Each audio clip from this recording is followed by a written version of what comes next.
ईश्वर के प्रति हमारा प्रेम कैसा होना चाहिए, या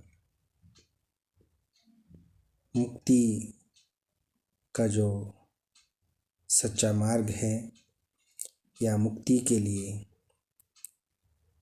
हमारा जो प्रेम है, तड़प है, उस परमात्मा से कैसी होनी चाहिए, इस कहानी से समझते हैं कि एक बार की बात है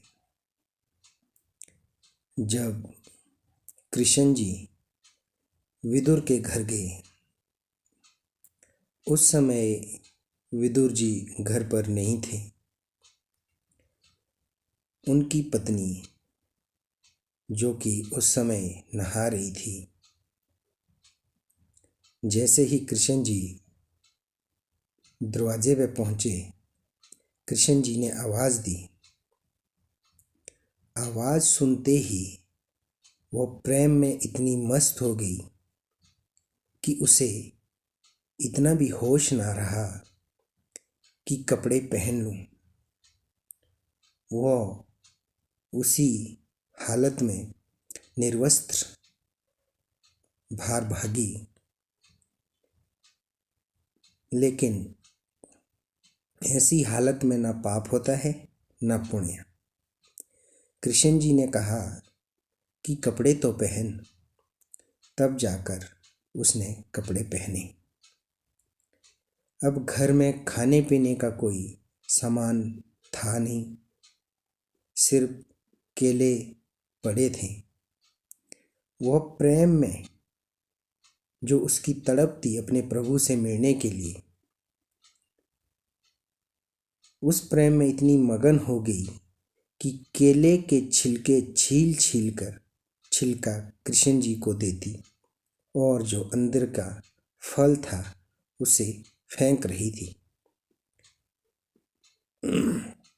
क्योंकि वो तो अपने प्रभु के प्रेम में इतनी मस्त थी कि उसे कोई सुध बुध ना थी।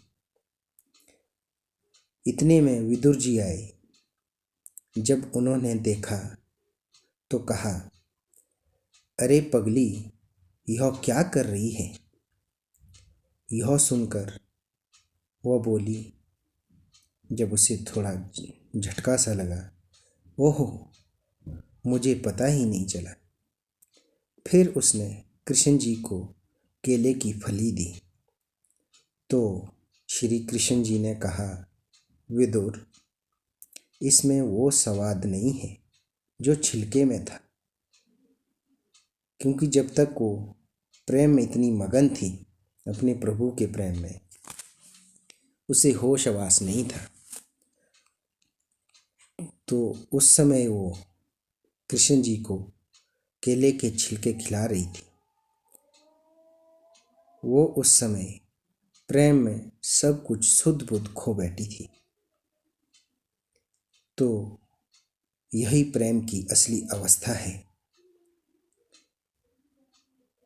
परमात्मा को पाने के लिए हमें